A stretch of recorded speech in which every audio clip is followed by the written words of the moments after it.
Thank you very much. Thank you very much. It's a great honor. Thank you very much. Speaker Johnson, Vice President Vance, the First Lady of the United States,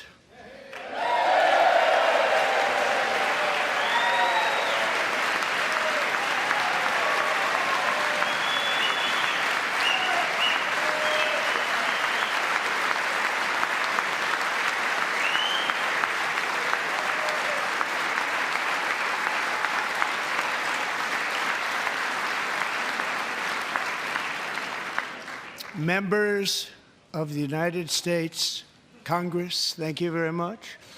And to my fellow citizens, America is back.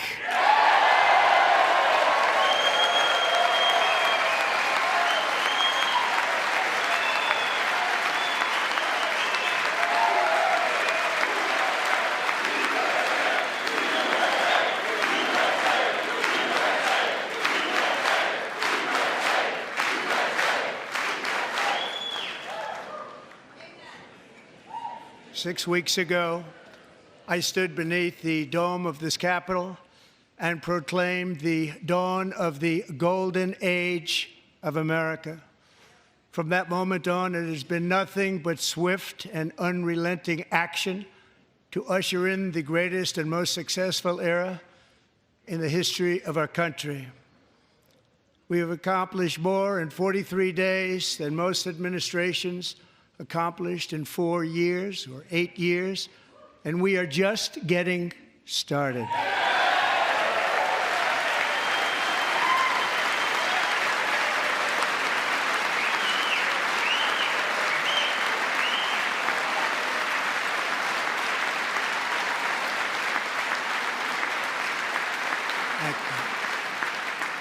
I return to this chamber tonight to report that America's momentum is back, our spirit is back, our pride is back, our confidence is back, and the American dream is surging bigger and better than ever before.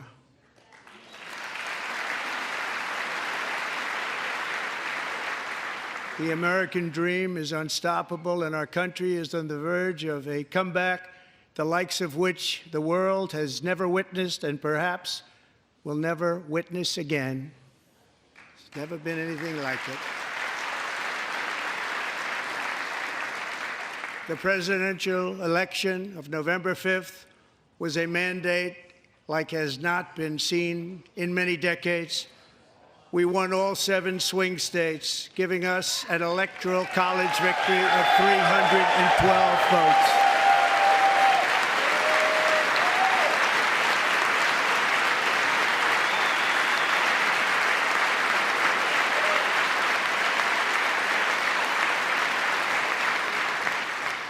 We won the popular vote by big numbers and won counties in our country.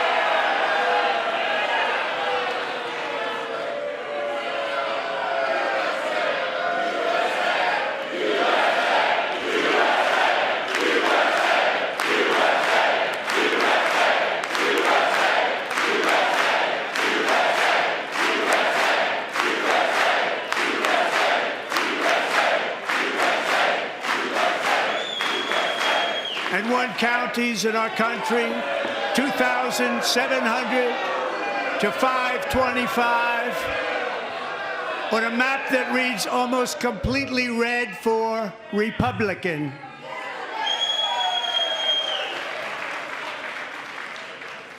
Now, for the first time in modern history, more Americans believe that our country is headed in the right direction than the wrong direction. In fact, it's an astonishing record, 27-point swing, the most ever.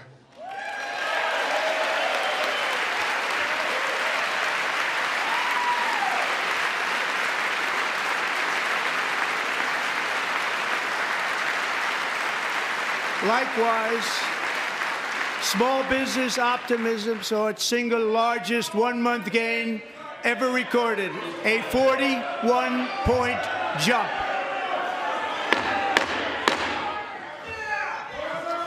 Members are directed to uphold and maintain decorum in the House and to cease any further disruptions. That's your warning.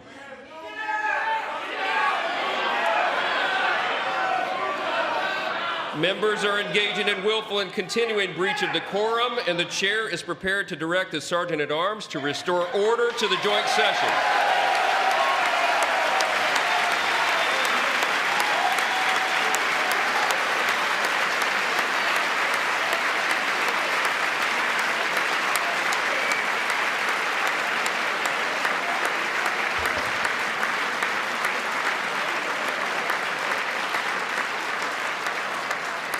Mr. Green, take your seat. Take your seat, sir. Take your seat. Finding that members continue to engage in willful and concerted disruption of proper decorum, the chair now directs the Sergeant-at-Arms to restore order. Remove this gentleman from the chamber.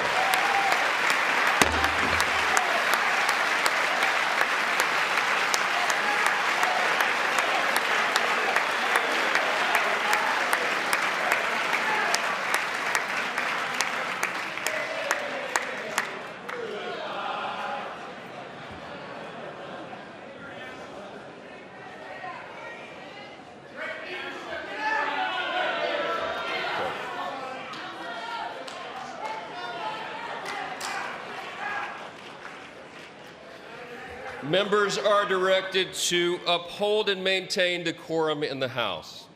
Mr. President, you continue. Thank you. Over the past 6 weeks, I have signed nearly 100 executive orders and taken more than 400 executive actions, a record to restore common sense, safety, optimism, and wealth all across our wonderful land. The people elected me to do the job, and I'm doing it.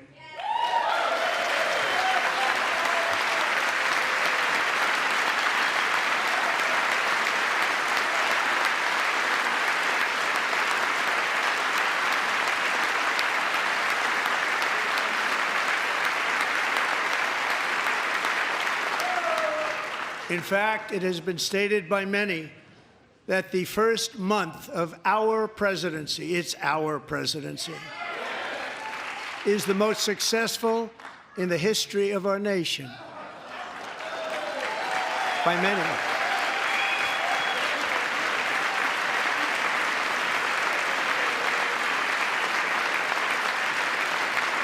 And what makes it even more impressive is that, do you know who number 2 is?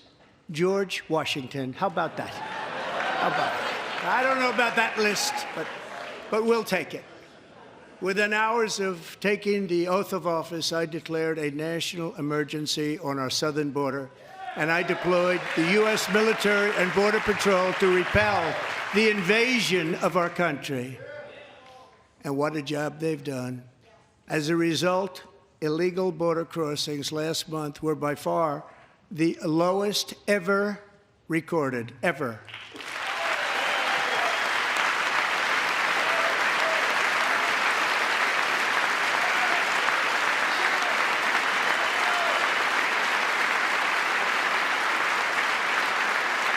They heard my words and they chose not to come. Much easier that way. In comparison, under Joe Biden, the worst president in American history, there were hundreds of thousands of illegal crossings a month, and virtually all of them, including murderers, drug dealers, gang members, and people from mental institutions and insane asylums, were released into our country. Who would want to do that? This is my 5th such speech to Congress. And once again, I look at the Democrats in front of me, and I realize there is absolutely nothing I can say to make them happy or to make them stand or smile or applaud. Nothing I can do. I could find a cure to the most devastating disease, a disease that would wipe out entire nations, or announce the answers to the greatest economy in history, or the stoppage of crime to the lowest levels ever recorded. And these people sitting right here will not clap, will not stand, and certainly will not cheer for these astronomical achievements. They won't do it, no matter what. Five times I've been up here. It's very sad, and it just shouldn't be this way.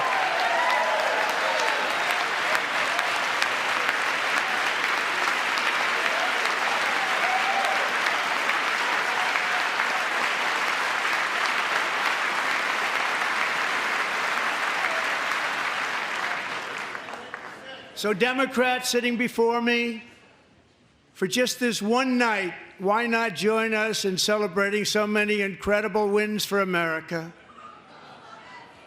For the good of our nation, let's work together and let's truly make America great again.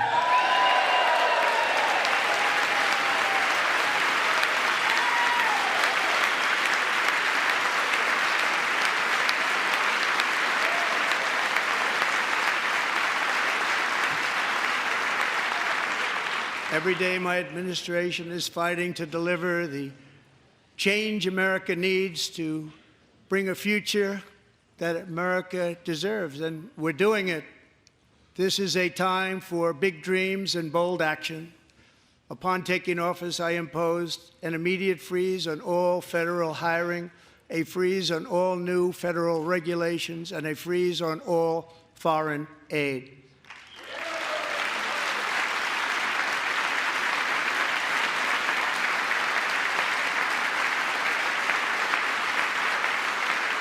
I terminated the ridiculous Green New Scam. I withdrew from the unfair Paris Climate Accord, which was costing us trillions of dollars that other countries were not paying.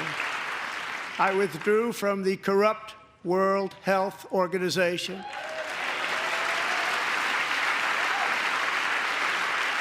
And I also withdrew from the anti-American UN Human Rights Council.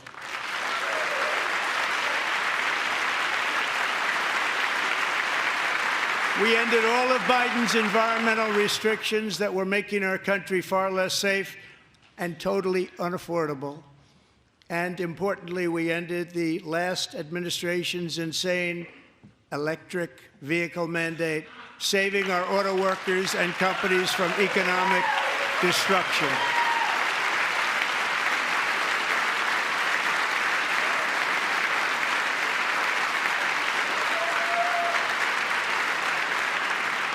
To unshackle our economy, I have directed that for every one new regulation, 10 old regulations must be eliminated, just like I did in my very successful first term.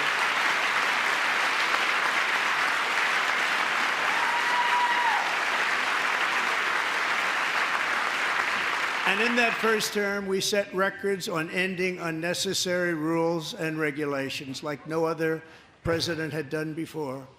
We ordered all federal workers to return to the office. They will either show up for work in person or be removed from their job.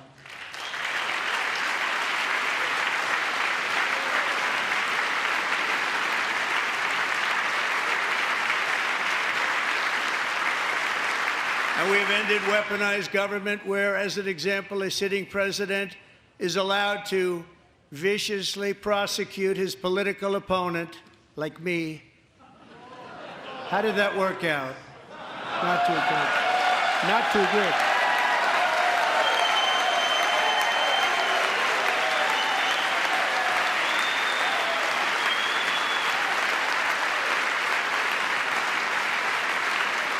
And I have stopped all government censorship and brought back free speech in America. It's back.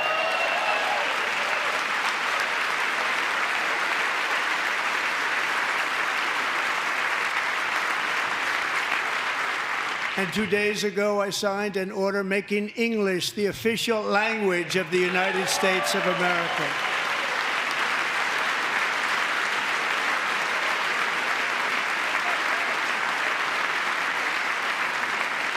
I renamed the Gulf of Mexico the Gulf of America.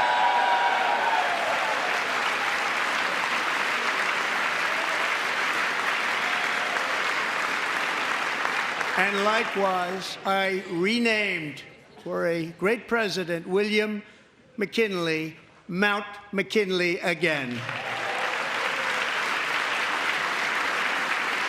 Beautiful Alaska. We love Alaska.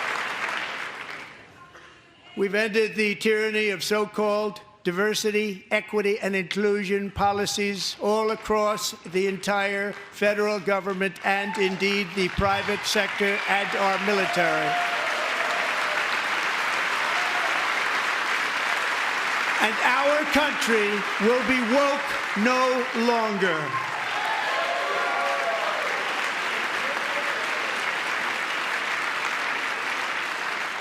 We believe that whether you are a doctor, an accountant, a lawyer, or an air traffic controller, you should be hired and promoted based on skill and competence, not race or gender.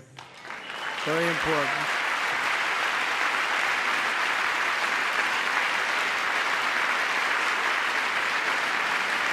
You should be hired based on merit. And the Supreme Court, in a brave and very powerful decision, has allowed us to do so. Thank you. Thank you very much. Thank you. We have removed the poison of critical race theory from our public schools, and I signed an order making it the official policy of the United States government that there are only two genders, male and female.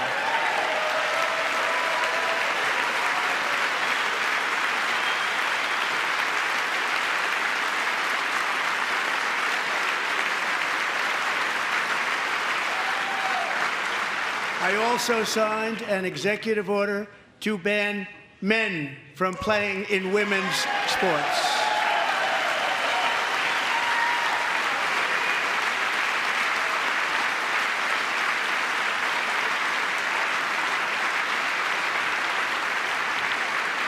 Three years ago, Peyton McNabb was an all-star high school athlete, one of the best, preparing for a future in college sports. But when her girls' volleyball match was invaded by a male, he smashed the ball so hard in Peyton's face, causing traumatic brain injury, partially paralyzing her right side and ending her athletic career. It was a shot like she's never seen before. She's never seen anything like it. Peyton is here tonight in the gallery, and Peyton, from now on, schools will kick the men off the girls' team, or they will lose all federal funding.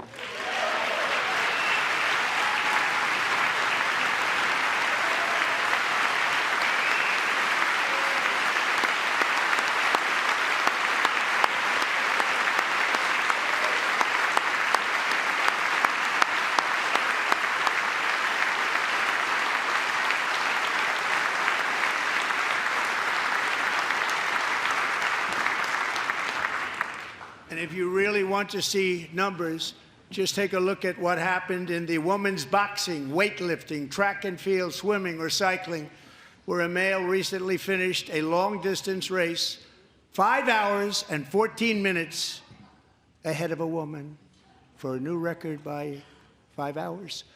Broke the record by 5 hours. It's demeaning for women, and it's very bad for our country. We're not going to put up with it any longer.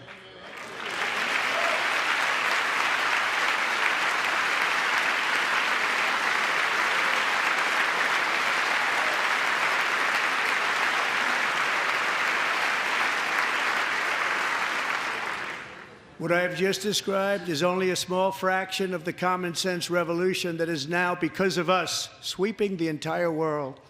Common sense has become a common theme, and we will never go back. Never. Never going to let that happen. Among my very highest priorities is to rescue our economy and get dramatic and immediate relief to working families. As you know, we inherited from the last administration an economic catastrophe and an inflation nightmare. Their policies drove up energy prices, pushed up grocery costs, and drove the necessities of life out of reach for millions and millions of Americans. They've never had anything like it. We suffered the worst inflation in 48 years, but perhaps even in the history of our country. They're not sure. As president, I'm fighting every day to reverse this damage and make America affordable again.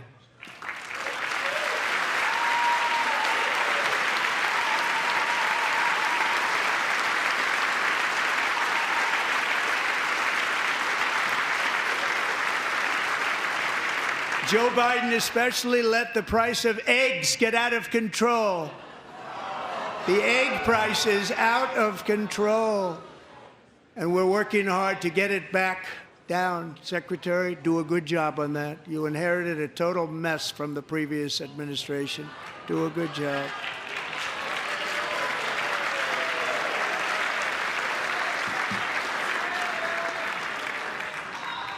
A major focus of our fight to defeat inflation is rapidly reducing the cost of energy. The previous administration cut the number of new oil and gas leases by 95%, slowed pipeline construction to a halt, and closed more than 100 power plants. We are opening up many of those power plants right now.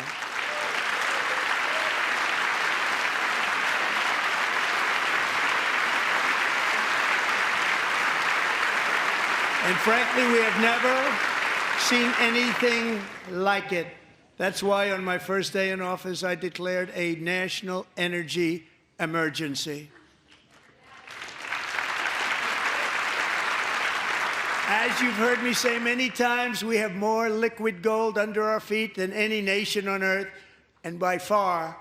And now I fully authorize the most talented team ever assembled to go and get it.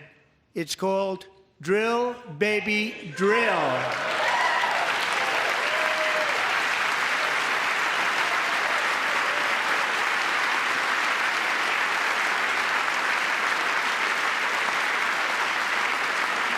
My administration is also working on a gigantic natural gas pipeline in Alaska, among the largest in the world, where Japan, South Korea, and other nations want to be our partner with investments of trillions of dollars each. There's never been anything like that one. It will be truly spectacular. It's all set to go. The permitting is gotten. And later this week, I will also take historic action to dramatically expand production of critical minerals and rare earths here in the USA.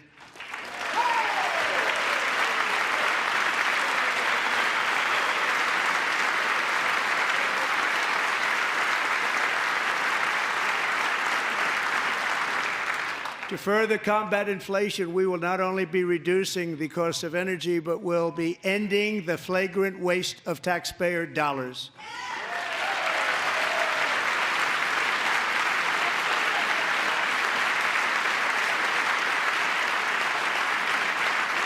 And to that end, I have created the brand new Department of Government Efficiency, DOGE. Perhaps you've heard of it. Perhaps.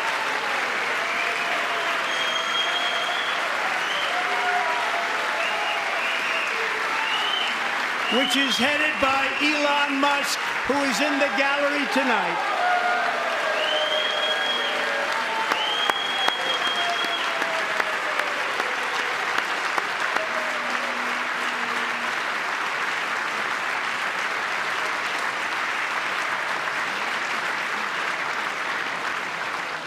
Thank you, Elon. He's working very hard. He didn't need this. He didn't need this. Thank you very much. We appreciate it. Everybody here, even this side, appreciates it, I believe. They just don't want to admit that. Just listen to some of the appalling waste we have already identified. $22 billion from HHS to provide free housing and cars for illegal aliens.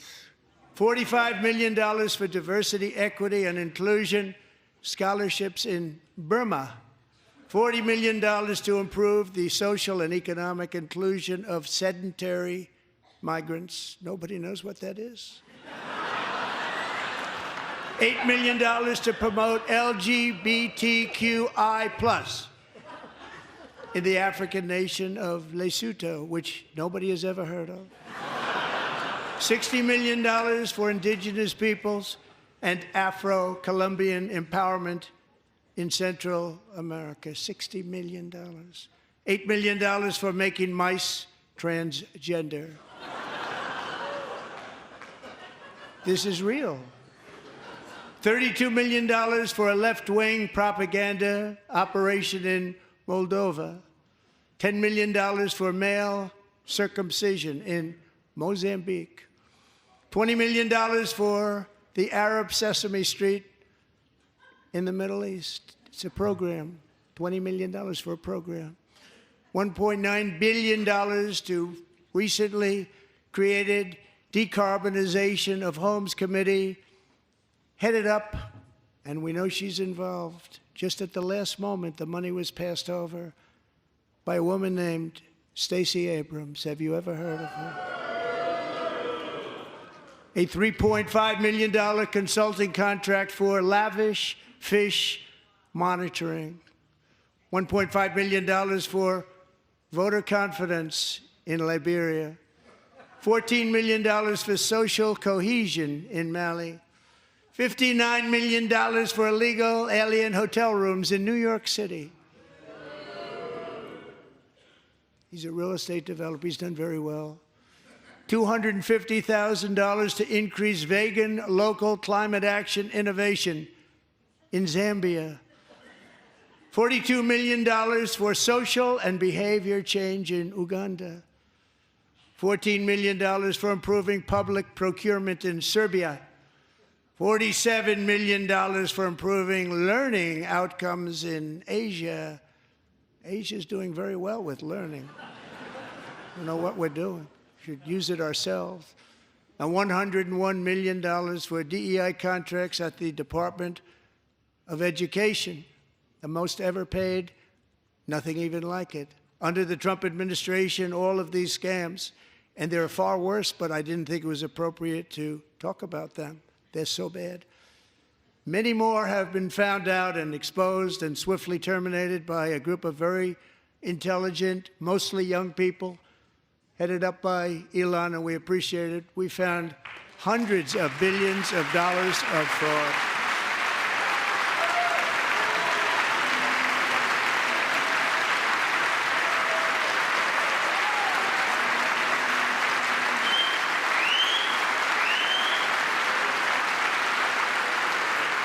And we've taken back the money and reduced our debt to fight inflation and other things. Taken back a lot of that money. We got it just in time. This is just the beginning. The Government Accountability Office, a federal government office, has estimated annual fraud of over $500 billion in our nation, and we are working very hard to stop it. We're going to. We're also identifying shocking levels of incompetence and probable fraud in the Social Security program for our seniors, and that our seniors and people that we love rely on. Believe it or not, government databases list 4.7 million Social Security members from people aged 100 to 109 years old.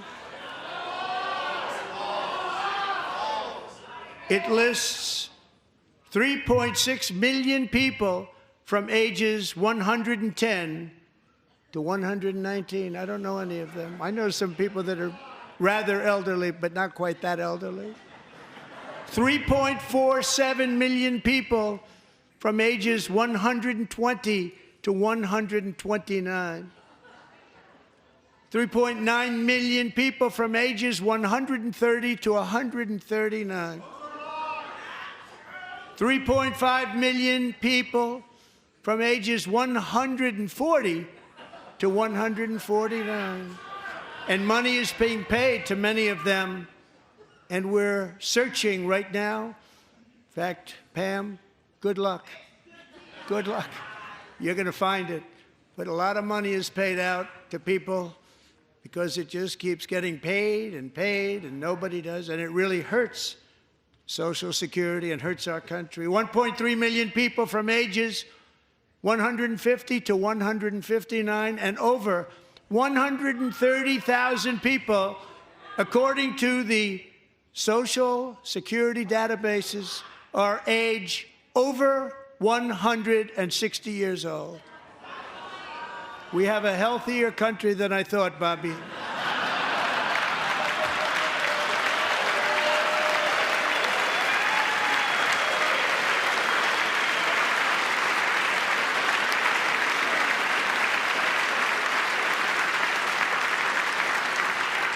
Including, to finish, 1,039 people between the ages of 220 and 229, one person between the age of 240 and 249, and one person is listed at 360 years of age. More than 100 years older than our country.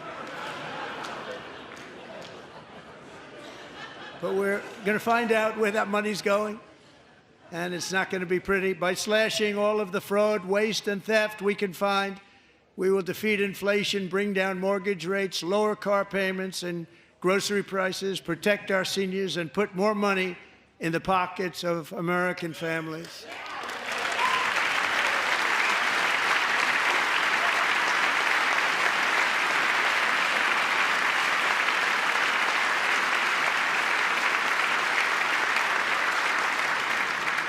And today, interest rates took a beautiful drop, big, beautiful drop. It's about time.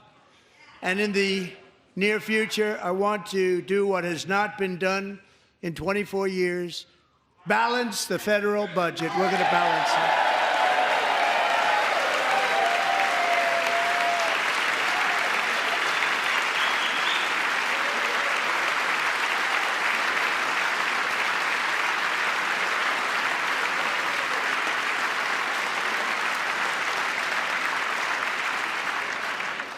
With that goal in mind, we have developed in great detail what we are calling the Gold Card, which goes on sale very, very soon. For $5 million, we will allow the most successful job-creating people from all over the world to buy a path to U.S. citizenship. It's like the green card, but better and more sophisticated. And these people will have to pay tax in our country. They won't have to pay tax from where they came. The money that they've made, you wouldn't want to do that, but they have to pay tax, create jobs. They'll also be taking people out of colleges and paying for them so that we can keep them in our country instead of having them being forced out.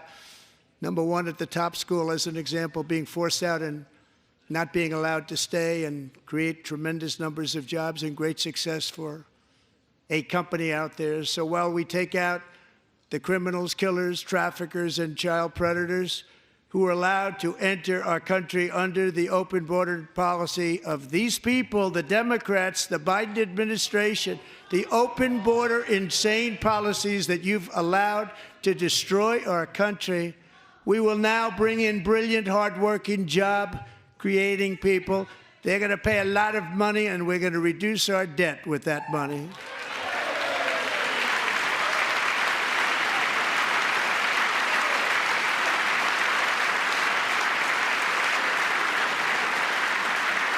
Americans have given us a mandate for bold and profound change. For nearly 100 years, the federal bureaucracy has grown until it has crushed our freedoms, ballooned our deficits, and held back America's potential in every possible way. The nation founded by pioneers and risk-takers now drowns under millions and millions of pages of regulations and debt. Approvals that should take 10 days to get instead take 10 years, 15 years, and even 20 years before you're rejected. Meanwhile, we have hundreds of thousands of federal workers who have not been showing up to work. My administration will reclaim power from this unaccountable bureaucracy, and we will restore true democracy to America again.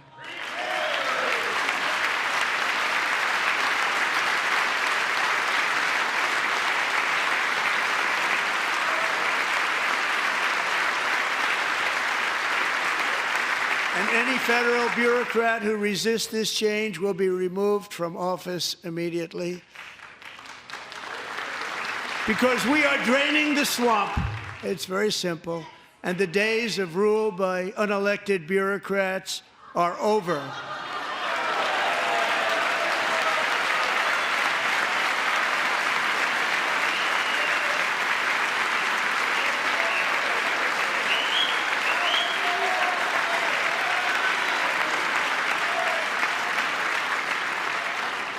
And the next phase of our plan to deliver the greatest economy in history is for this Congress to pass tax cuts for everybody. They're in there. They're waiting for you to vote. And I'm sure that the people on my right, I don't mean the Republican right, but my right here, I'm sure you're going to vote for those tax cuts, because otherwise I don't believe the people will ever vote you into office. So I'm doing you a big favor by telling you that. But I know this group is going to be voting for the tax cuts.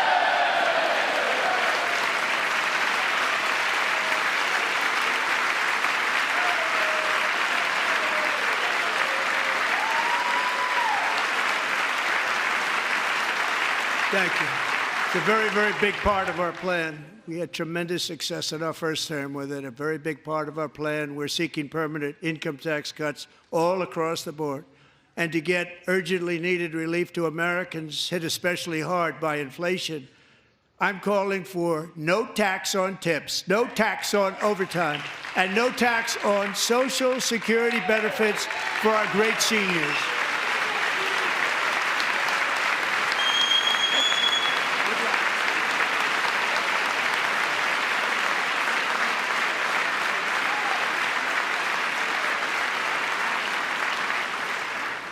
And I also want to make interest payments on car loans tax deductible, but only if the car is made in America.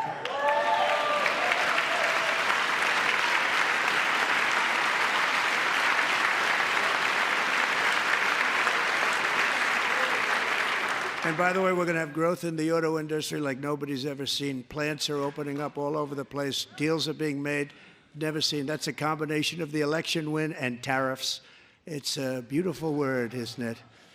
That, along with our other policies, will allow our auto industry to absolutely boom. It's going to boom.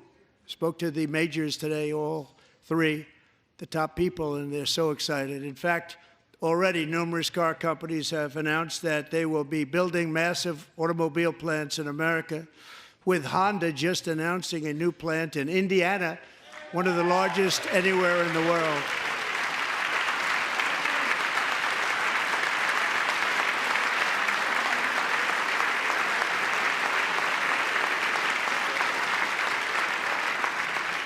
And this has taken place since our great victory on November 5th, a date which will hopefully go down as one of the most important in the history of our country.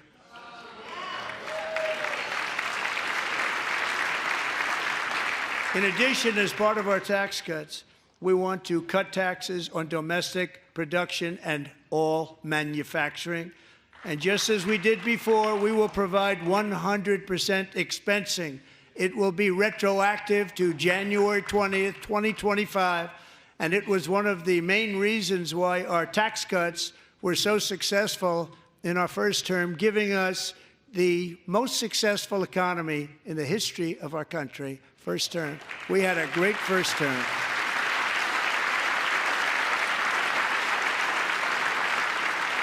If you don't make your product in America, however, under the Trump administration, you will pay a tariff, and in some cases, a rather large one. Other countries have used tariffs against us for decades, and now it's our turn to start using them against those other countries. On average, the European Union, China, Brazil, India, Mexico, and Canada, have you heard of them? And countless other nations charge us tremendously higher tariffs than we charge them. It's very unfair. India charges us auto tariffs higher than 100%. China's average tariff on our products is twice what we charge them. And South Korea's average tariff is 4 times higher. Think of that, 4 times higher. And we give so much help militarily and in so many other ways to South Korea, but that's what happens. This is happening by friend and foe. This system is not fair to the United States and never was, and so on April 2nd, I wanted to make it April 1st, but I didn't want to be accused of April Fool's Day. That's not, just one day cost us a lot of money. But we're going to do it in April. I'm a very superstitious person. April 2nd, reciprocal tariffs kick in. And whatever they tariff us, other countries, we will tariff them. That's reciprocal, back and forth. Whatever they tax us, we will tax them. If they do non-monetary tariffs to keep us out of their market, then we will do non-monetary barriers to keep them out of our market. There's a lot of that, too. They don't even allow us in their market. We will take in trillions and trillions of dollars and create jobs like we have never seen before. I did it with China, and I did it with others, and the Biden administration couldn't do anything about it because there was so much money they couldn't do anything about it. We have been ripped off for decades by nearly every country on earth, and we will not let that happen any longer.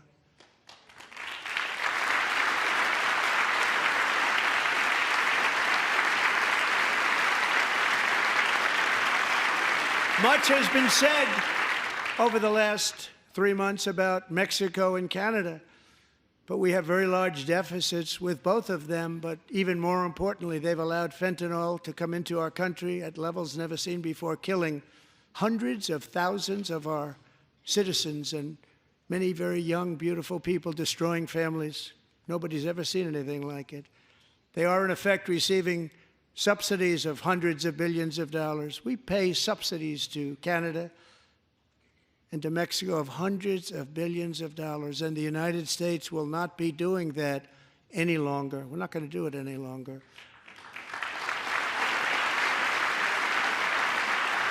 Thanks to our America First policies we're putting into place, we have had $1.7 trillion of new investment in America in just the past few weeks. The combination of the election and our economic policies that people of SoftBank, one of the most brilliant anywhere in the world, announced a $200 billion investment. OpenAI and Oracle, Larry Ellison, announced $500 billion investment, which they wouldn't have done if Kamala had won. Apple announced $500 billion investment. Tim Cook called me. He said, I cannot spend it fast enough. It's going to be much higher than that, I believe. They'll be building their plants here instead of in China. And just yesterday, Taiwan Semiconductor, the biggest in the world, most powerful in the world, has a tremendous amount, 97% of the market, announced a $165 billion investment to build the most powerful chips on earth right here in the USA.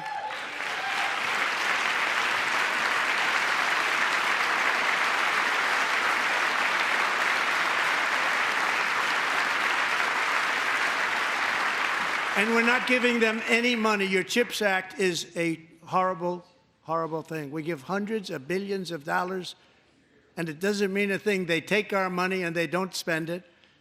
All that meant to them, we're giving them no money. All that was important to them was they didn't want to pay the tariffs, so they came and they're building, and many other companies are coming. We don't have to give them money. We just want to protect our businesses and our people. And they will come because they won't have to pay tariffs if they build in America. So it's very amazing. You should get rid of the CHIP Act, and whatever's left over, Mr. Speaker, you should use it to reduce debt or any other reason you want to.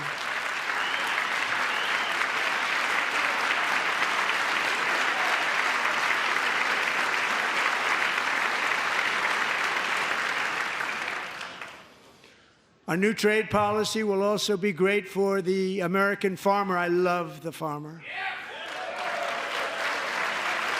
who will now be selling into our home market, the USA, because nobody is going to be able to compete with you. Because there's goods that come in from other countries and companies. They're really in a bad position in so many different ways. They're uninspected. They may be very dirty and disgusting, and they come in and they pour in, and they hurt our American farmers. The tariffs will go on agricultural product coming into America, and our farmers, starting on April 2nd, it may be a little bit of an adjustment period, We had that before when I made the deal with China, $50 billion of purchases, and I said, just bear with me, and they did. They did. Probably have to bear with me again, and this will be even better. That was great. The problem with it was that Biden didn't enforce it. He didn't enforce it. $50 billion of purchases, and we were doing great, but Biden did not enforce it, and it hurt our farmers. But our farmers are going to have a field day right now. So to our farmers, have a lot of fun. I love you too. I love you too. It's all going to happen.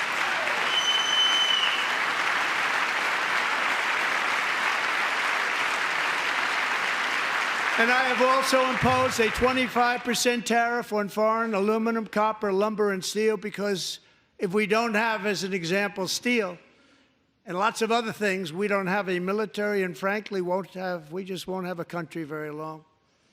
Here today is a proud American steelworker, fantastic person from Decatur, Alabama, Jeff Denard.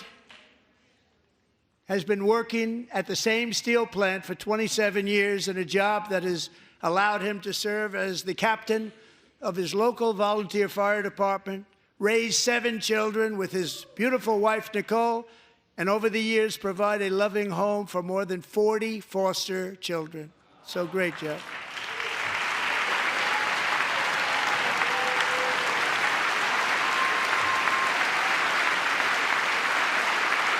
Thank you, Jeff. Thank you, Jeff.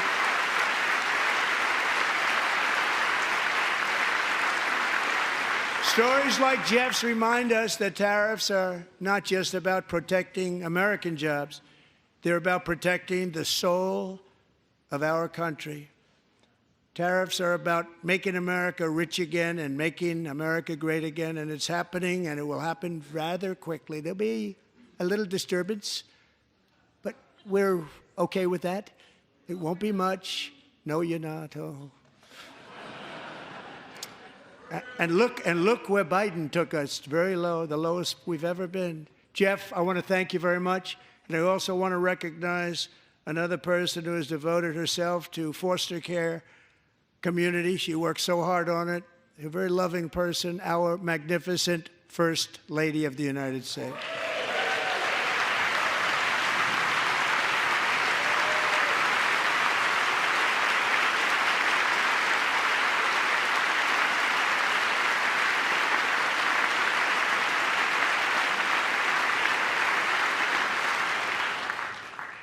Melania's work has yielded incredible results, helping prepare our nation's future leaders as they enter the workforce.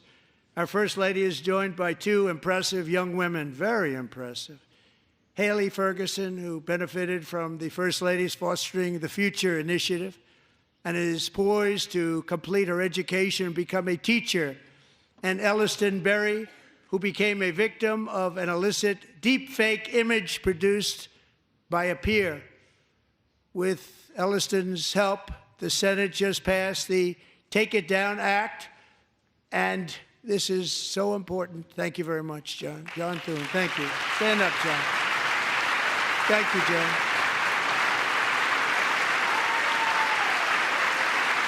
Thank you all very much.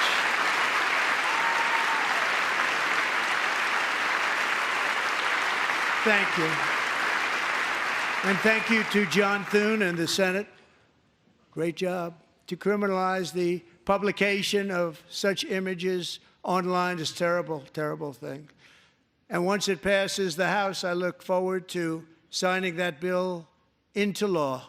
Thank you. And I'm going to use that bill for myself, too, if you don't mind. Because nobody gets treated worse than I do online. Nobody. That's great. Thank you very much to the Senate. Thank you. But if we truly care about protecting Americans' children, no step is more crucial than securing America's borders. Over the past 4 years, 21 million people poured into the United States. Many of them were murderers, human traffickers, gang members, and other criminals from the streets of dangerous cities all throughout the world. Because of Joe Biden's insane and very dangerous open border policies, they are now strongly embedded in our country, but we are getting them out and getting them out fast.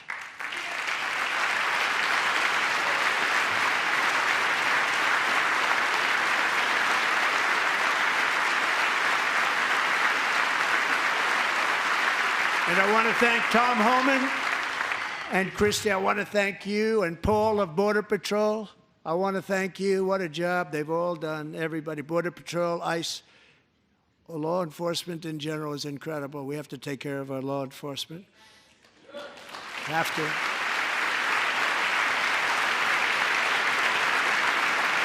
Last year,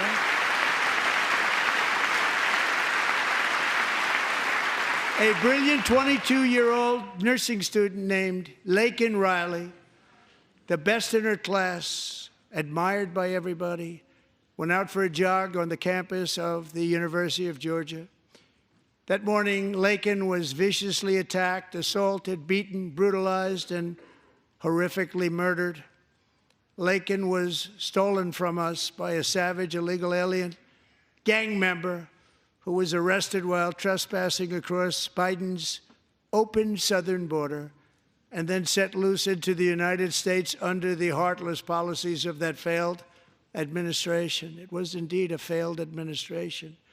He had then been arrested and released in a Democrat-run sanctuary city, a disaster, before ending the life of this beautiful young angel. With us this evening are Laken's beloved mother, Allison, and her sister, Lauren.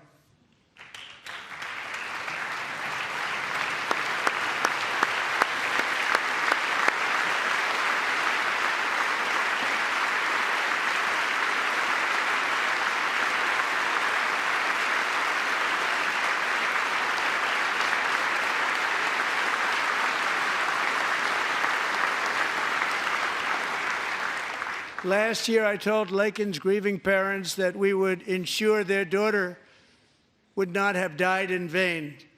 That's why the very first bill I signed into law as your 47th president mandates the detention of all dangerous criminal aliens who threaten public safety. It's a very strong, powerful act.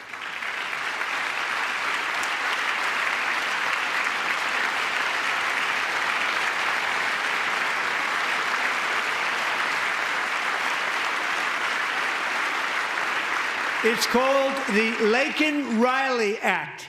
So Allison and Lauren, America will never, ever forget our beautiful Laken Hope Riley.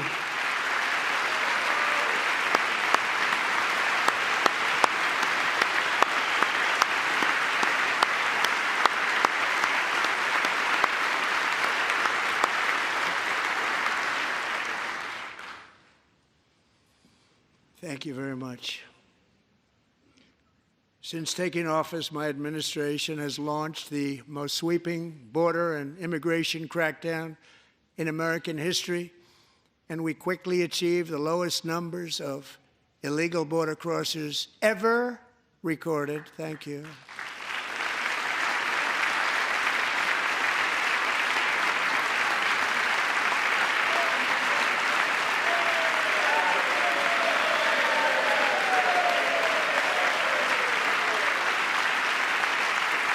The media and our friends in the Democrat Party kept saying we needed new legislation, we must have legislation to secure the border. But it turned out that all we really needed was a new president.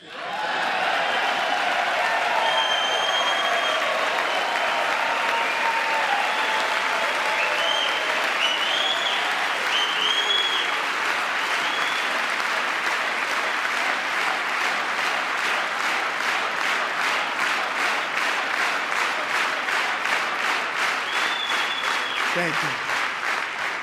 Joe Biden didn't just open our borders, he flew illegal aliens over them to overwhelm our schools, hospitals, and communities throughout the country.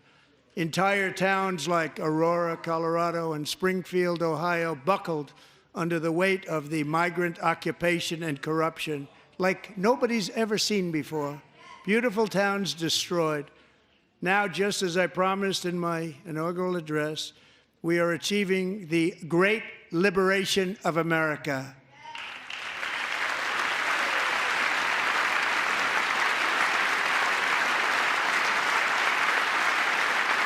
But there still is much work to be done. Here tonight is a woman I have gotten to know, Alexis Nungari from Houston.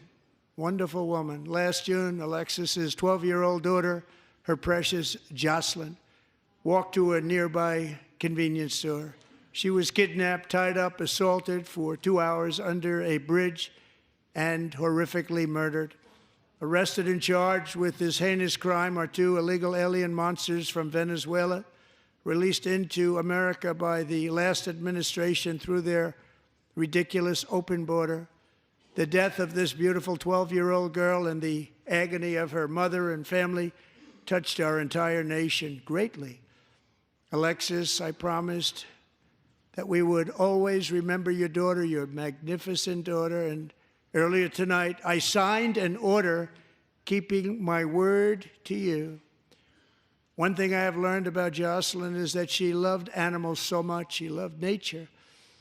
Across Galveston Bay, from where Jocelyn lived in Houston, you will find a magnificent national wildlife refuge, a pristine, peaceful, 34,000-acre sanctuary for all of God's creatures on the edge of the Gulf of America. Alexis, moments ago, I formally renamed that refuge in loving memory of your beautiful daughter, Jocelyn. So, Mr. Vice President, if you would, may I have the order?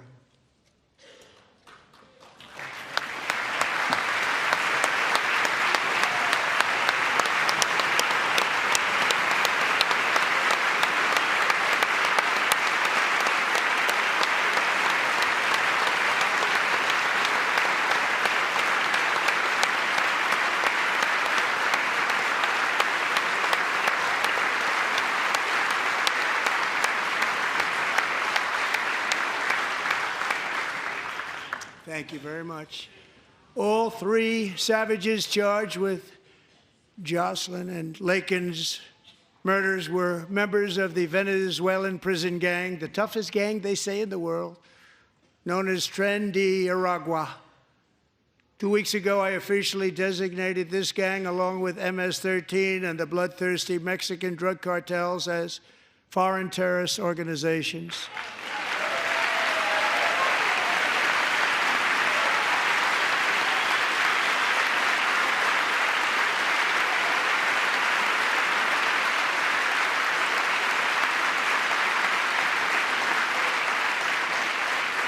They are now officially in the same category as ISIS, and that's not good for them.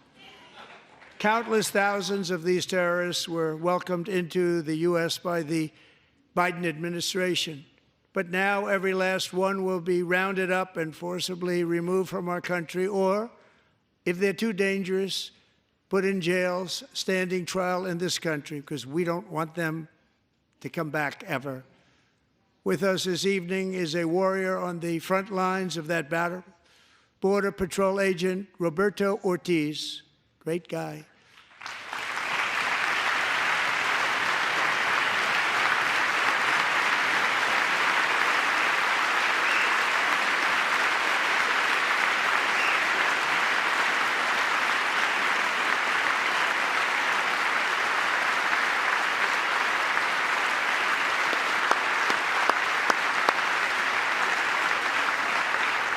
In January, Roberto and another agent were patrolling by the Rio Grande near an area known as Cartel Island. Doesn't sound too nice to me. When heavily armed gunmen started shooting at them, Roberto saw that his partner was totally exposed, at great danger, and he leapt into action, returning fire and providing crucial seconds for his fellow agent to seek safety, just barely.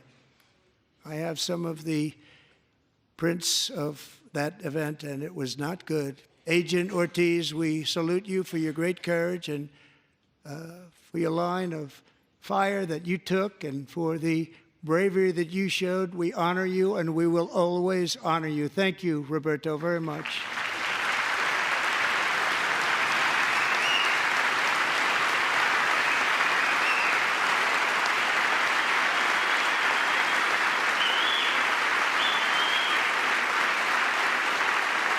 Thank you, Roberta. And I actually got to know him on my many calls to the border. He's a great, great gentleman. The territory to the immediate south of our border is now dominated entirely by criminal cartels that murder, rape, torture, and exercise total control. They have total control over a whole nation, posing a grave threat to our national security. The cartels are waging war on America, and it's time for America to wage war on the cartels, which we are doing.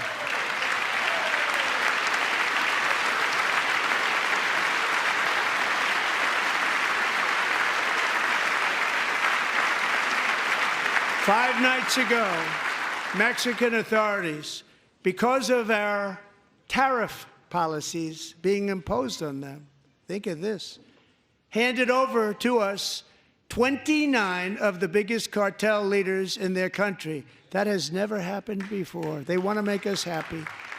First time ever. But we need Mexico and Canada to do much more than they've done, and they have to stop the fentanyl and drugs pouring into the USA. They're going to stop it. I have sent Congress a detailed funding request laying out exactly how we will eliminate these threats to protect our homeland and complete the largest deportation operation in American history, larger even than current record holder, President Dwight D. Eisenhower, a moderate man, but someone who believed very strongly in borders. Americans expect Congress to send me this funding without delay so I can sign it into law. So, Mr. Speaker, John Thune, both of you, I hope you're going to be able to do that, Mr. Speaker. Thank you. Mr. Leader, thank you. Thank you very much. And let's get it to me. I'll sign it so fast, you won't even believe it.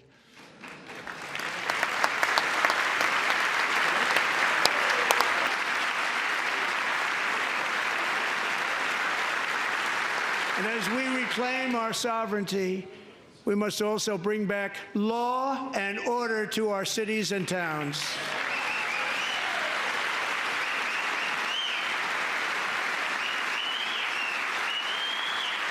In recent years, our justice system has been turned upside down by radical left lunatics.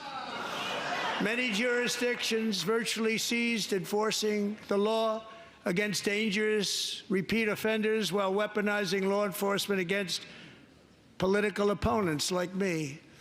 My administration has acted swiftly and decisively to restore fair, equal, and impartial justice under the constitutional rule of law, starting at the FBI and the DOJ. Pam, good luck. Cash, wherever you may be, good luck. Good luck. Pam Bondi, good luck. So important. Going to do a great job. Cash, thank you. Thank you, Cash.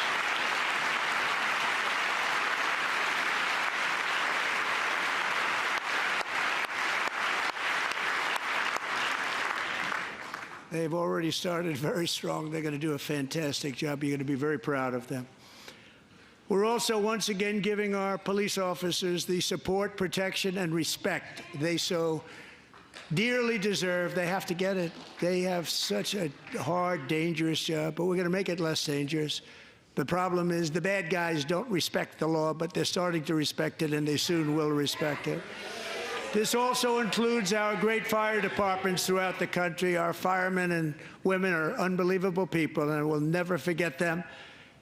And besides that, they voted for me in record numbers, so I have no choice.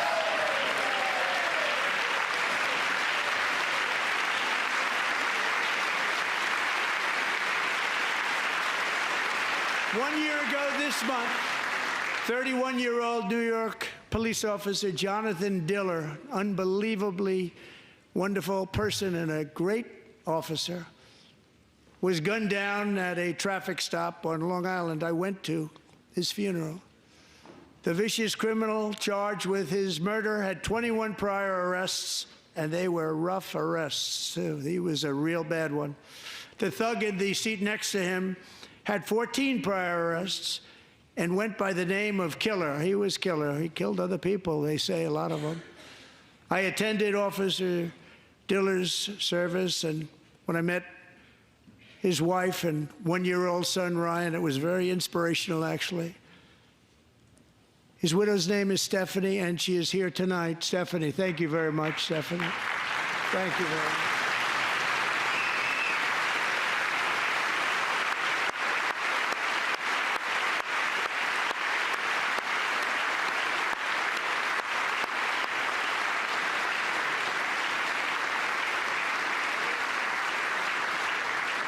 Stephanie, we're going to make sure that Ryan knows his dad was a true hero, New York's finest, and we're going to get these cold-blooded killers and repeat offenders off our streets, and we're going to do it fast. Got to stop it.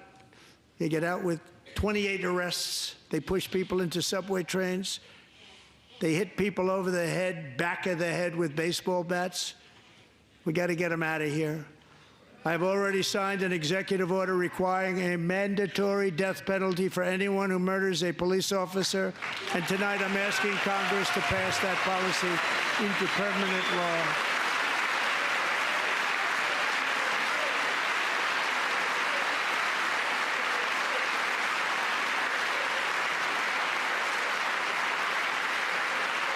I'm also asking for a new crime bill getting tough on repeat offenders while enhancing protections for America's police officers so they can do their jobs without fear of their lives being totally destroyed. They don't want to be killed. We're not going to let them be killed. Joining us in the gallery tonight is a young man who truly loves our police. His name is DJ Daniel. He is 13 years old, and he has always dreamed of becoming a police officer.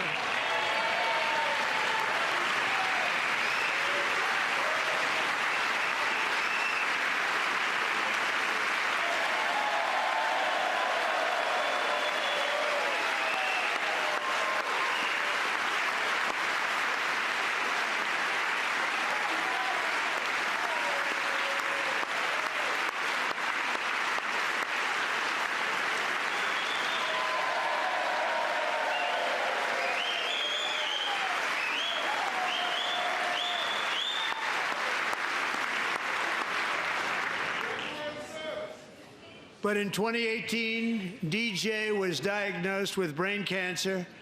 The doctors gave him 5 months at most to live. That was more than 6 years ago.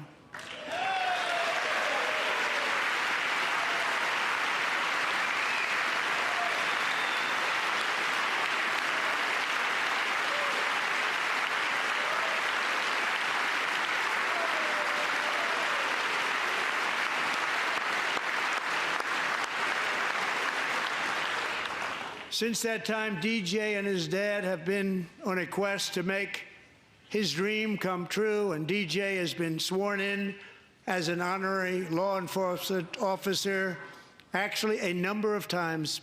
The police love him, the police departments love him. And tonight, DJ, we're going to do you the biggest honor of them all.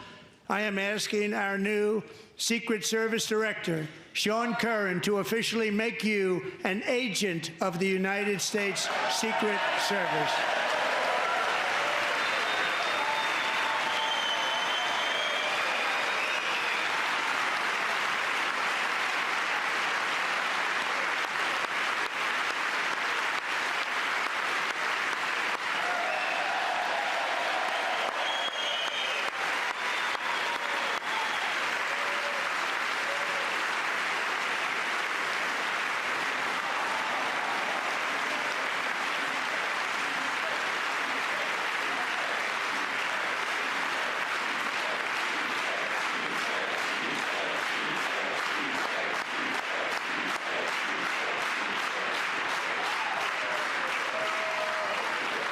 DJ. DJ's doctors believe his cancer likely came from a chemical he was exposed to when he was younger. Since 1975, rates of child cancer have increased by more than 40%. Reversing this trend is one of the top priorities for our new presidential commission to make America healthy again, chaired by our new Secretary of Health and Human Services, Robert F. Kennedy, Jr.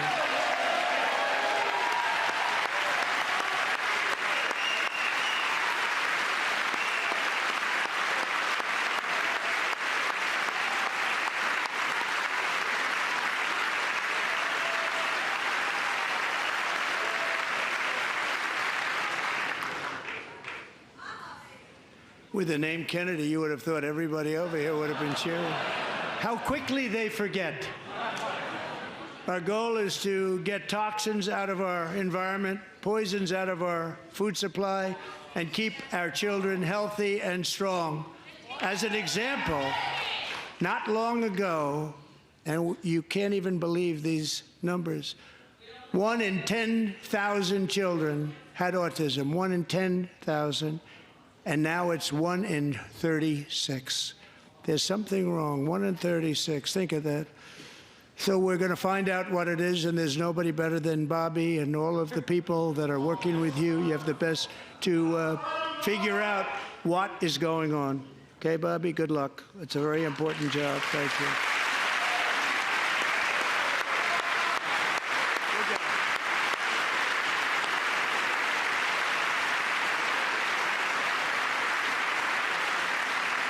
Thank you. My administration is also working to protect our children from toxic ideologies in our schools.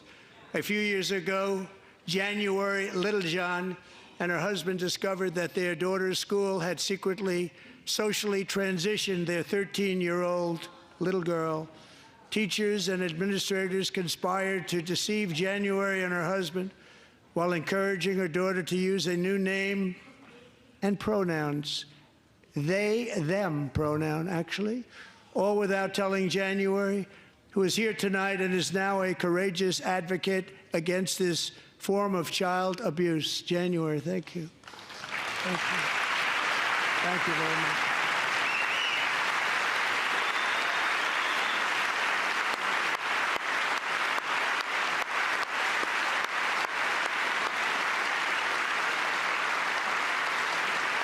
Thank you. Stories like this are why, shortly after taking office, I signed an executive order banning public schools from indoctrinating our children with transgender ideology.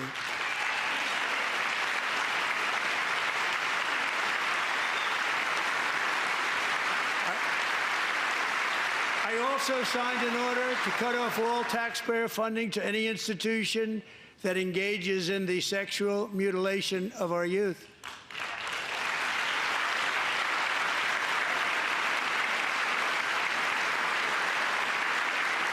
And now I want Congress to pass a bill permanently banning and criminalizing sex changes on children and forever ending the lie that any child is trapped in the wrong body.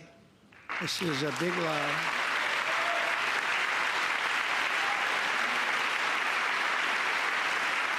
And our message to every child in America is that you are perfect exactly the way God made you.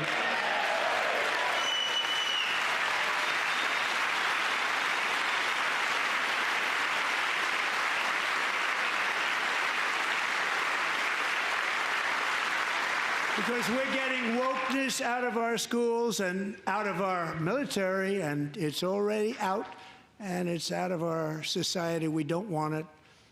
Wokeness is trouble. Wokeness is bad. It's gone. It's gone.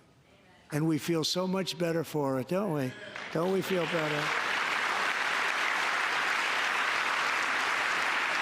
Our service members won't be activists and ideologues. They will be fighters and warriors. They will fight for our country. And Pete, congratulations. Secretary of Defense, congratulations.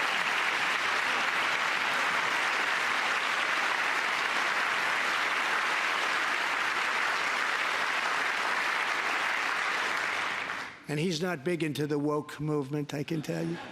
I know him well. I am pleased to report that in January, the U.S. Army had its single best recruiting month in 15 years, and that all armed services are having among the best recruiting results ever in the history of our services. What a difference.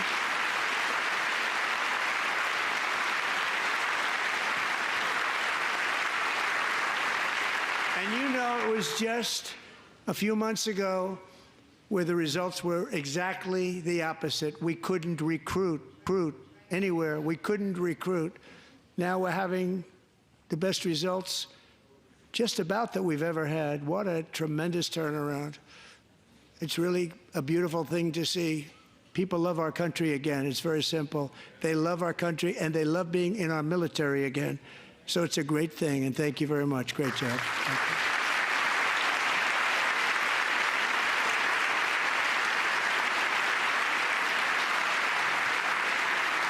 We're joined tonight by a young man, Jason Hartley, who knows the weight of that call of duty.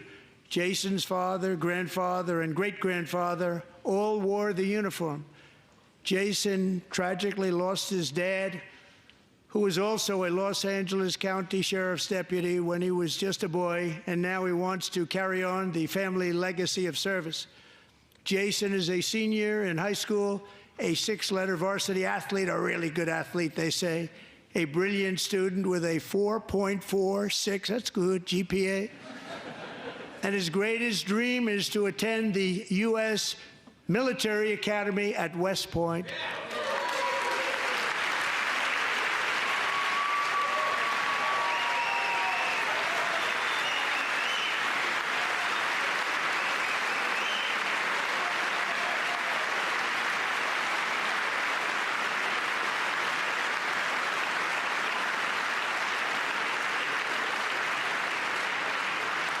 And Jason, that's a very big deal getting in. That's a hard one to get into. But I'm pleased to inform you that your application has been accepted. You will soon be joining the Corps of Cadets.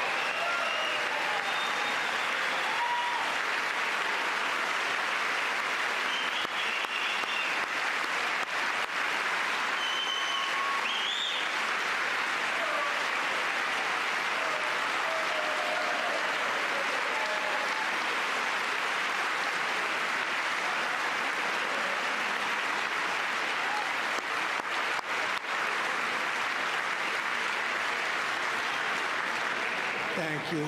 Jason, you're going to be on the long gray line, Jason. As Commander-in-Chief, my focus is on building the most powerful military of the future. As a first step, I'm asking Congress to fund a state-of-the-art Golden Dome missile defense shield to protect our homeland, all made in the USA.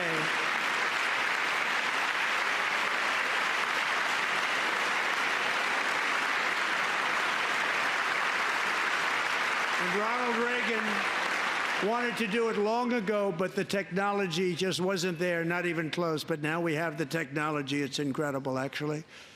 And other places, they have it. Israel has it. Other places have it. And the United States should have it too, right, Tim, right? They should have it too. So I want to thank you. But it's a very, very important. This is a very dangerous world. We should have it. We want to be protected, and we're going to protect our citizens like never before. To boost our defense industrial base, we are also going to resurrect the American shipbuilding industry, including commercial shipbuilding and military shipbuilding.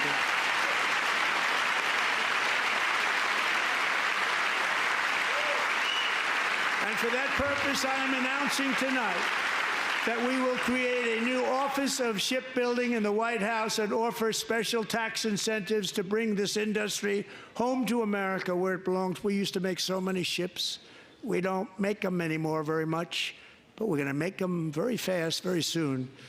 It will have a huge impact. To further enhance our national security, my administration will be reclaiming the Panama Canal, and we've already started doing it.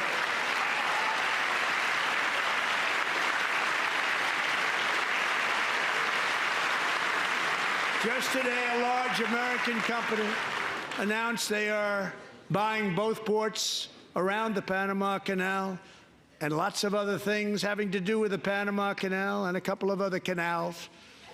The Panama Canal was built by Americans for Americans, not for others, but others could use it. But it was built at tremendous cost of American blood and treasure. 38,000 workers died building the Panama Canal. They died of malaria. They died of snake bites and mosquitoes. Not a nice place to work. They paid them very highly to go there, knowing there was a 25% chance that they would die. The most expensive project also that was ever built in our country's history, if you bring it up to modern day costs. It was given away by the Carter administration for $1, but that agreement has been violated very severely. We didn't give it to China. We gave it to Panama, and we're taking it back.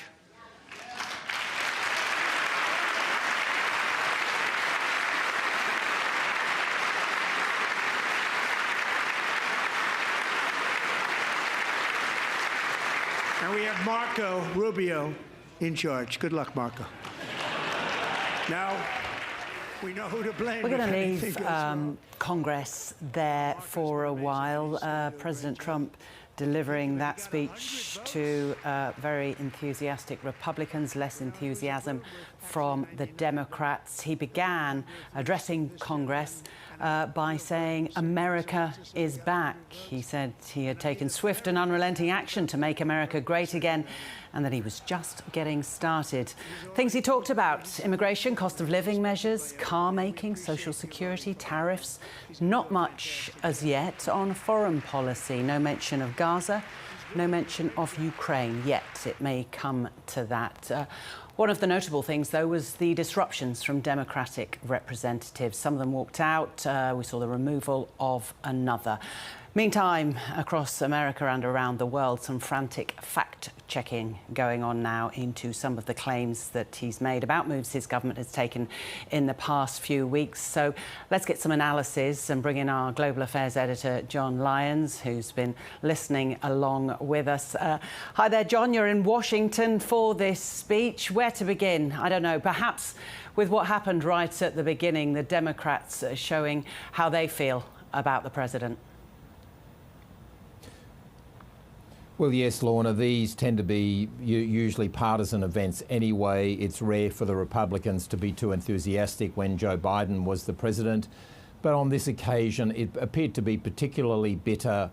There was a Democrat from Texas, Al Green, who stood up and wouldn't sit down and kept shouting to the point where Vice President Vance, J.D. Vance, who sits behind the president as he's delivering this, was basically saying, just throw him out, get him out of here. And finally, after 5 minutes or so, some of the security people came and took him out. Others tried to disrupt as well. The Democrats, I mean, showed how divided the country is, reflected by the Congress. You would have the half side of the aisle, the Republicans were standing ovations all the time, and then on the other side they were all sitting down, the Democrats, holding up signs, often disparaging Elon Musk, talking about lies and this and that. So unsurprisingly, a very bitter Congress today, but Donald Trump made very much a Trumpian speech where he played to a lot of his traditional strengths. Immigration got a big applause from the Republican side of the House. He talked about transgender issues. There are only two sexes, he said, and he played to traditional conservative Republican values. A lot of what he said, John, struck me that we had heard it before in the run-up to the election, the claims that he was making about social security numbers, the claims about a number of immigrants and criminals coming over the border, very much playing to his base. That's right. Lorna, Donald Trump has a one sort of gold standard speech for himself, and he tends to make variations of that, but the centerpiece of it tends to be the same. He made a similar speech at the inauguration a few weeks ago, and right through the election campaign. He's a very empowered speaker. He's a very talented orator, there's no doubt about it. He used various props in the audience. For example, a 13-year-old boy who'd spent 5 years battling brain cancer came dressed in a police uniform, and he actually inducted him, if that's what you can do, into the Secret Service. You know, a rather strange moment. And then the boy then hugged the Secret Serviceman who was giving him his credentials. And so a lot of very American bells and whistles. Donald Trump's as good at this as anybody we've seen. Why does this speech to Congress matter? It matters because America's very, very divided at the moment. The Ukraine war in particular, a lot of the people in the gallery, mainly Democrats, wearing Ukrainian flags or Ukrainian ties. The United States has just cut off military funding to Ukraine. That essentially signals the end of Ukraine's ability effectively to fend off Russia unless the Europeans come up with some dramatic package that really does throw Ukraine under the bus. That's perhaps up for revision, but it matters because Ukraine has divided people, the Middle East and Gaza has divided Americans, the tariffs, grocery prices here are expected to start going up within days because America, Donald Trump has just last night imposed 25% tariffs on everything coming from Mexico and Canada, and a lot of the food here, the fruit and vegetables, comes into the United States from Mexico, particularly in winter when not much can be grown in America, or at least harvested. And so it matters because this is an extremely divided country at the moment, and Donald Trump is trying to rally his base. He didn't try at all to extend an olive branch to the Democrats. That's what I find politically strange, is that he's now he's not campaigning anymore. He is the president, and the best presidents, the most enduring ones, tend to be those like Ronald Reagan and others, Bill Clinton, who try to reach out across the aisles. None of that from Donald Trump. In fact, at one point he talked about sort of radical left-wing lunatics as he pointed to all the Democrats. If you're wanting to work with the Congress, that's not the right way to do it, in my view. Just one final thought, John. I mentioned that there will be people all around the world doing fact-checking. There's a few that I've checked on the cost of living claims that he made, government censorship claims that he made. Was there any that stuck out for you that will be seriously fact-checked? One issue that is being seriously fact-checked here is the fentanyl issue. One of the reasons he says he's put tariffs on Canada and Mexico is not just because they have deficits with the United States, but because he says a huge amounts of fentanyl, which originates in China, and then is coming in across the borders of Canada and Mexico. He gives numbers about how much is coming across from Canada. The Canadians actually dispute that, and I think given that's one of the reasons that this trade war has started, the tariff war, I think that that's an issue which will be seriously fact-checked in the next 24 hours. All right, John, thanks so much for your analysis. Actually, it's worth us saying, isn't it, that Senator Elissa Slotkin of Michigan is delivering the Democratic response. So we'll keep across that. John will be monitoring it and bringing more analysis later. Thanks, John. My team and I stand ready to work under President Trump's strong leadership to get a peace that lasts. We do really value how much America has done to help Ukraine maintain its sovereignty and independence. Regarding the agreement on minerals and security, Ukraine is ready to sign it at any time that is convenient for you. I appreciate that he sent this letter, just got it a little while ago. Simultaneously, we've had serious discussions with Russia and have received strong signals that they are ready for peace. Wouldn't that be beautiful? Wouldn't that be beautiful?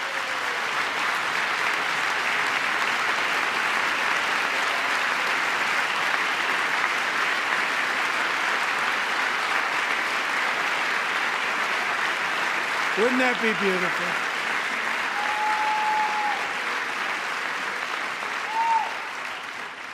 It's time to stop this madness. It's time to halt the killing. It's time to end this senseless war. If you want to end wars, you have to talk to both sides. Nearly 4 years ago, amid rising tensions, a history teacher named Mark Fogel was detained in Russia and sentenced to 14 years in a penal colony. Rough stuff. The previous administration barely lifted a finger to help him. They knew he was innocent, but they had no idea where to begin. But last summer, I promised his 95-year-old mother, Malphine, that we would bring her boy safely back home. After 22 days in office, I did just that, and they are here tonight.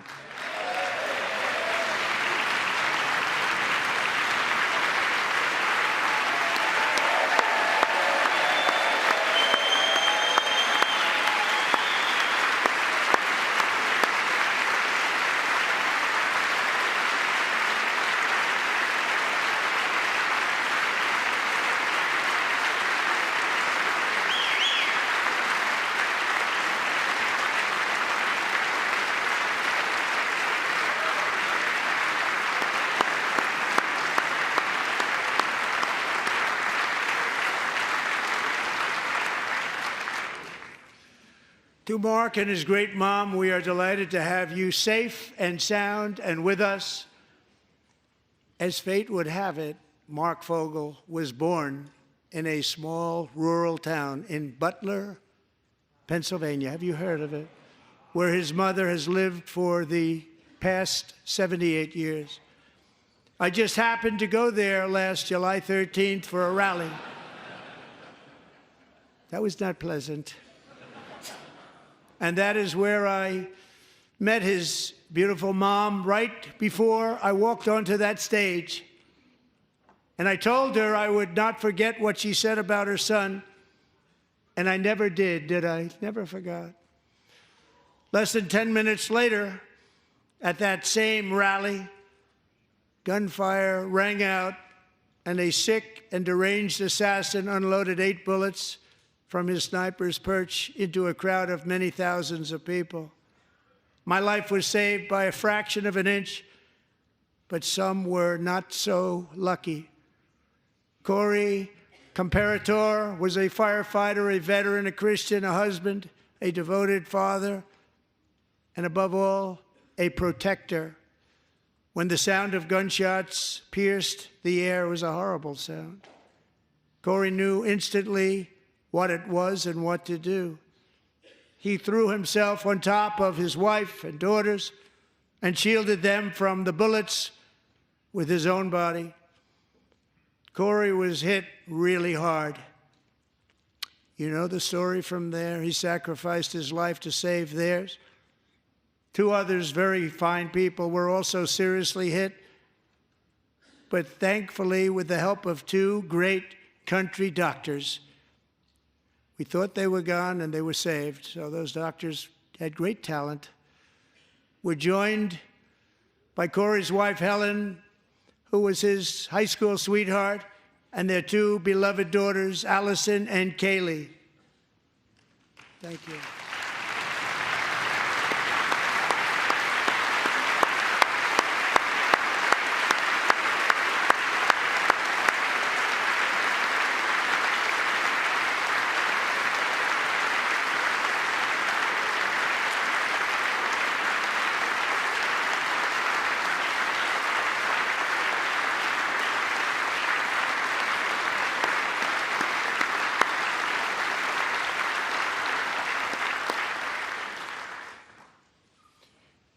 To Helen, Allison, and Kaylee, Corey is looking down on his 3 beautiful ladies right now, and he is cheering you on. He loves you. He is cheering you on. Corey was taken from us much too soon, but his destiny was to leave us all with a shining example of the selfless devotion of a true American patriot. It was love like Corey's that built our country, and it's love like Corey's that is going to make our country more majestic than ever before. I believe that my life was saved that day in Butler for a very good reason. I was saved by God to make America great again. I believe that. Thank you. Thank you.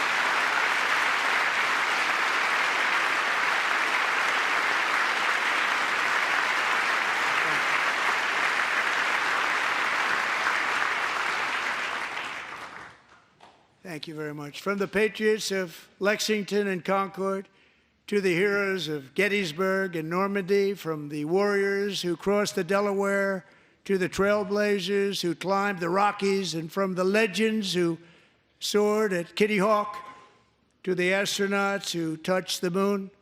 Americans have always been the people who defied all odds, transcended all dangers, made the most extraordinary sacrifices, and did whatever it took to defend our children, our country, and our freedom.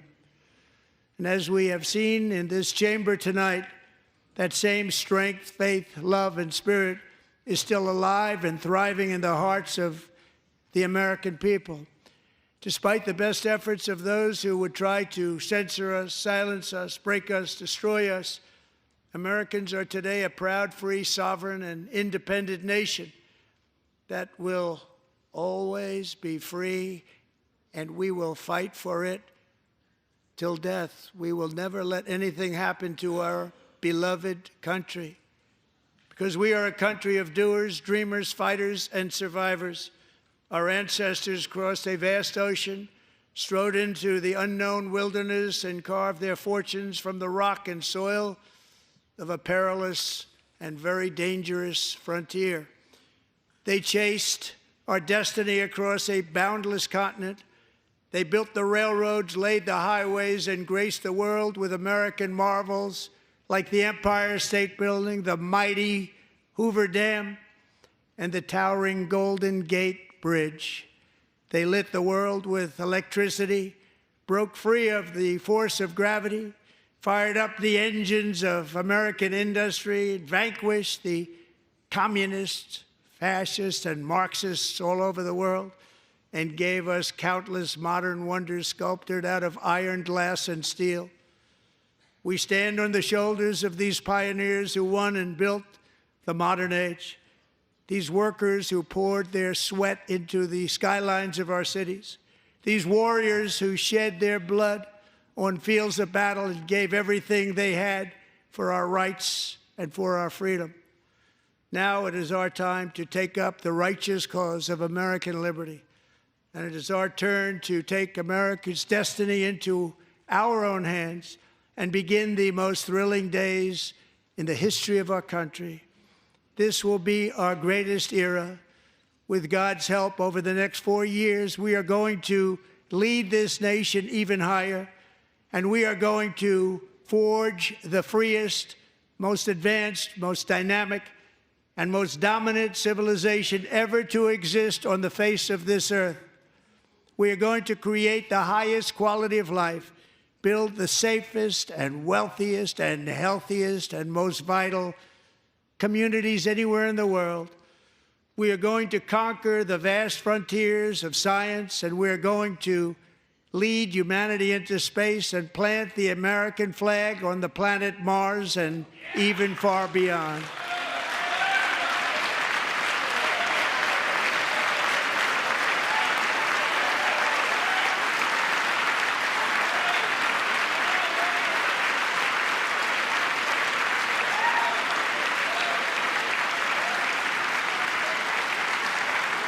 And through it all, we are going to rediscover the unstoppable power of the American spirit.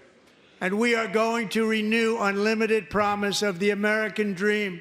Every single day, we will stand up and we will fight, fight, fight for the country our citizens believe in and for the country our people deserve.